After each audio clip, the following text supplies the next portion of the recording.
जिंदगी भर पछताना पड़ा। दोस्त, इनके पिताजी बहुत ही गरीब किसान थे और ये दिन रात एक करके खेतों में काम करके घर को चलाया करते थे। लेकिन ये अपने बेटे को पढ़ा लिखा कर एक सरकारी नौकरी दिलाने का सपना पाल रहे थे। इसलिए इन्होंने अपने बेटे को 12th कंप्लीट होने के बाद से ही पटना में कंपटीशन की तैयारी करने के लिए भेज दिए थे और कंपटीशन के साथ साथ ही BA पार्ट 1 में इसका एडमिशन भी करवा दिए थे। ये लड़का भी अपने कैरियर को लेकर बहुत सीरियस था, लेकिन कुछ दिन तैयारी करने के बाद इसे पटना का हवा लग जाता है और लाल पीला हरा के चक्कर में फंस जाता है और टाइम वेस्ट करने लगता है।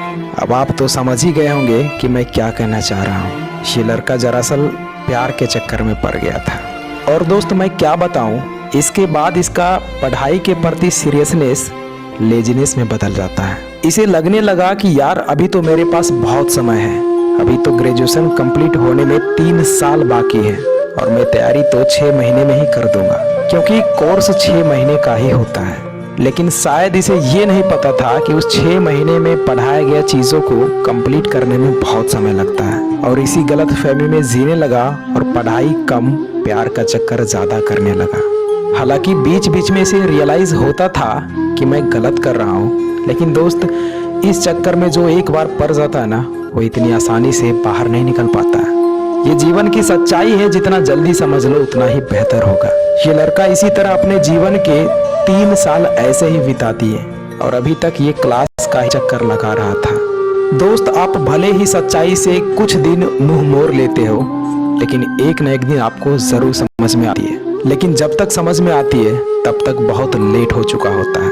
ठीक उसी प्रकार जब इसके साथ में पढ़ने वाला एक दोस्त ग्रेजुएशन कंप्लीट होते ही SSC CGL एग्ज़ाम को क्रैक कर लिया और वो सेटल हो गया, तब इसे रियलाइज़ हुआ कि मैं इन 3 सालों में क्या किया और इसे लगने लगा कि मैंने कितना गलत किया। पिताजी का मेहनत पानी में फेर दिया, कैसे कैसे दिन रात मेहनत मजदूरी करके पैसा भेजते होंगे और मैंने ये सब चुटकियों में बर्बाद कर दिया। ये लड़का को अब सारा कुछ दिखने लगा था, लेकिन तब तक बहुत लेट हो चुका था। और दोस्त, इसी समय घर से कॉल आता है कि बेटा, माँ की आंखों का ऑपरेशन कराना है, लेकिन पैसे नहीं है क्योंकि सारा पैसा तो तेरा पढ़ाई में लगा दिया। बेटा, तुम्हारा सिलेक्शन कब हो रहा है? तो दोस्त, ये लड़का कुछ नहीं बोल पाया क्योंकि ये लड़का इन 3 सालों में पढ़ाई के अलावा सब कुछ किया था, सिर्फ पढ़ाई ही नहीं किया था। ये लड़का फ़ोन पर सिर्फ रोता रह गया और फिर बोला कि पिताजी, अभी कोई एग्ज़ाम नहीं निकला है। दरअसल मैं गलत रास्ते पे चला गया था, मैं भूल गया था कि मैं यहाँ क्या करने के लिए आया हूँ, मुझे माफ़ कर दीजिए पिताजी।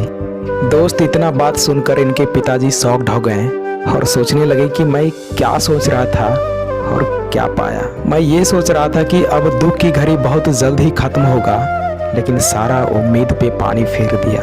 अरे मैंने तुम्हारे लिए क्या नहीं किया, अपना ज़मीन का 90% हिस्सा इन 3 सालों में बेच दिया, ये सोचकर कि मेरा बेटा शहर में अच्छे से पढ़ाई कर रहा होगा। लेकिन तुमने जो कर दिखाया ना, अब लग रहा है कि सारा सेक्रीफाइसेस व्यर्थ चला गया। अरे बेटा, सोचो उस माँ पे क्या बीतेगी जो माँ अपनी आंखों का ऑपरेशन नहीं करा रही थी, बोलती थी कि बेटा सेट हो जाएगा ना तो मैं ऑपरेशन करा लूँगी, और तुम बहुत अच्छा किया बेटा, बहुत अच्छा।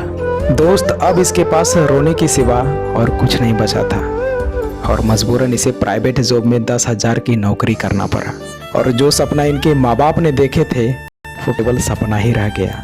तो दोस्त, अगर